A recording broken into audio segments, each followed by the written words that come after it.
তো তোমাকে দেখে খুব ভালো লাগছে। তোমার কেমন লাগছে নিজের লুকটা দেখে? মানে মানে আমি জানি যে তুমি সফট লুক যেমন চেয়েছিলে সেই তুমি সফট লুক দিইনি, আমি একটু এলিগেন্ট লুক দিয়েছি। তো তোমার এই লুকটা দেখে কি চেঞ্জ হয়ে গেছে, না তুমি নিজেকে চিনতে পারছো? চেঞ্জ হয়নি। চিনতে পারছো তো নিজেকে? ঠিক আছে, তাহলে তুমি স্যাটিসফাইড ওই দুদিনের কাজ? একদম একদম। ঠিক আছে, ঠিক আছে, চলো, বেস্ট অফ লাক, ভালো থেকো। হ্যালো এভরিওয়ান, আশা করি তোমরা আমাকে ভুলে যাওনি। আর যদিও ভুলে যেয়ে থাকো তাহলে আমার এই ভিডিওটা দেখে নিশ্চয়ই মনে পড়ে যাবে। হ্যাঁ, কারণ অনেক দিন ধরে আমি ভিডিও দিচ্ছি না, তাই ভুলে যাওয়ার তো একটা বড় কারণই থেকে থাকে। তো যাই হোক, আজকের ভিডিওটা চলো শুরু করি বেশি কথা না বলে। তো এই ব্রাইডটার কথা মনে আছে? যারা আমার এই ভিডিওটা নতুন দেখছো তারা আমার আগের প্রিভিয়াস ভিডিওটা গিয়ে দেখতে পারো, কারণ ওকে আমি বিয়ের দিনে সাজিয়েছিলাম। এটা হলো ওর রিসেপশন ডেটে আমি মেকওভার করছি।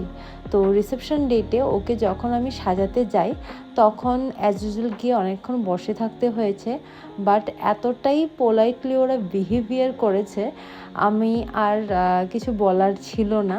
কারণ ওর ননদ আমাকে বুক করেছে, ওর তরফ থেকে ও আমাকে বুক করেছিল, আর ওর শ্বশুরবাড়ির তরফ থেকে ওর ননদ আমাকে বুক করেছিল। তো কোইন্সিডেন্স অনুযায়ী দুটোই মিলে গিয়েছিল, এক ব্রাইডকে আমাকে সাজাতে হয়েছে। তো যাই হোক, ওদের এতটা বিহেভিয়ার, পোলাইট বিহেভিয়ার ছিল যার ধরনে আমি গিয়ে বসে থাকতেও আমার কোনো হেজিটেট ফিল হয়নি।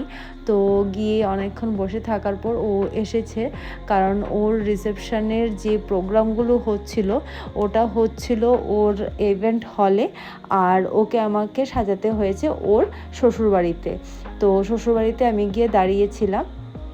তো যখন ও এসেছে, ও এসেই বলছে, দিদি সরি আমি তোমাদের অপেক্ষা করিয়েছি। ইভেন ওর ননদও বলছিল যে আমি তোমাদের অপেক্ষা করিয়েছি, আমি অনেকটা সরি ফিল করছি। কিন্তু যাই হোক, কিন্তু ওদের এতটা সুন্দর বিহেভিয়ার দেখে আমাদের দাঁড়ানোটা একদমই আমার বৃথা মনে হয়নি।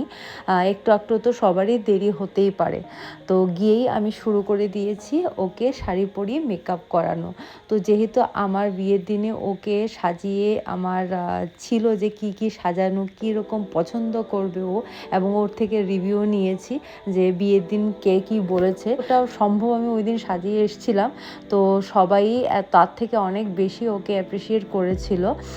কিন্তু আমি আমার বেস্ট দিতে পারিনি। ওই ভিডিওটা দেখলে বোঝা যাবে, তোমরা বুঝতে পারবে যে আমি কি বলতে চাইছি।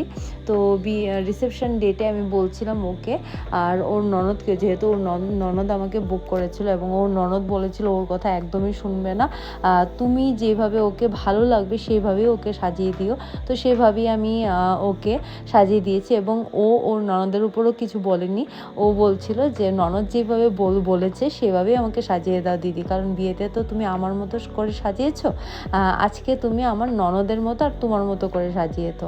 ও আমাকে বলছিল ওর ফেসে যেহেতু একনে আছে আর একনে স্কার্স আছে, তাই আমাকে প্রথম থেকে আমার সাথে কথা হচ্ছিল 2 মাস আগে থেকে ফোন করে ও আমাকে বলছিল কি কি করবে বলছিল, সব জানছিল। আমিও সেভাবে বলছিলাম, এবং ও আমার সাথে এতটাই কোঅপারেট করেছে, আমারও ওর সাথে বলতে গেলে কাজ করাটা খুবই ইজি হয়ে উঠেছে, কারণ ওর শুধু কোঅপারেটের জন্য। আরেকটা ইম্পর্টেন্ট কথা আমার এখানে বলার ছিল, আমরা কেউই এখানে বিশ্ব সুন্দরী নই। যারা এখানে মেকআপ করছে আমাদের কাছে তারা সাধারণ মানুষ, এমনকি মডেলেরও সাধারণ মানুষই থাকে। তো ব্রাইডদের মনে বিভিন্ন রকম সন্দেহ থেকে থাকে, এবং তারা এটাও ভেবে থাকে যে আমরা যে মডেলকে সাজাই, মডেলকে শ্যুট করি, সেই মডেলরা নাকি খুবই সুন্দর হয়। তো তেমন কিছু না, সেটা আমাদের ব্রাইডকে বোঝাতে হবে, এবং ব্রাইডদের সুন্দর করে সাজিয়ে তোলা সেটা আমাদেরই দায়িত্ব ওই দিনের জন্য, কারণ আমাদের কাজটাই এটা। তো ব্রাইডদের এতটুকু অ্যাসিওর করতে হবে যে ব্রাইডরা যেন পুরোপুরি ভরসা করে আমাদের কাছে বসে, এবং আমরা ওই ভরসাটাকে পরিপূর্ণ করে বাড়ি ফিরতে পারি। আর আমার ভিডিওগুলো দেওয়ার উদ্দেশ্য হলো ক্লায়েন্টের বাড়িতে কেমন এনভায়রনমেন্টে কাজ করতে হয় আমাদের, তো ততটা মাথায় রেখেই তোমরা যাবে, কারণ প্রত্যেকটা ব্রাইডের ফ্যামিলি এক এক রকমের হয়।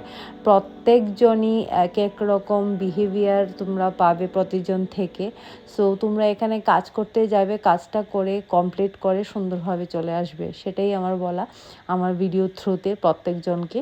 তো এভাবে করে ওকে সাজাচ্ছিলাম, আমি আমার মনের মতো করে সাজাচ্ছিলাম এবং ওর ননদ যেভাবে বলেছে যে তুমি তোমার মতো করে সাজাও, ওইভাবেই করছিলাম।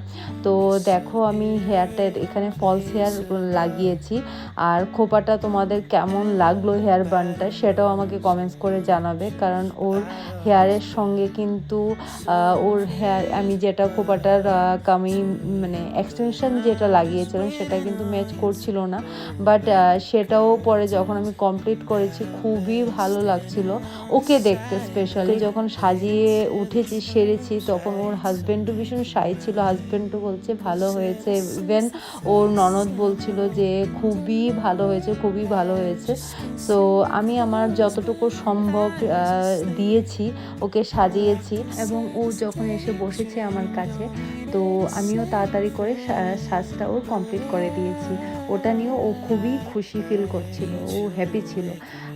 এই জিনিসটা নিয়ে অনেকজন হ্যাপি থাকে যে তাড়াতাড়ি করে কমপ্লিট করে দিয়েছি, এবং অনেকজন এটা নিয়েও আনহ্যাপি থাকে যে আমি কেন তাড়াতাড়ি কমপ্লিট করেছি।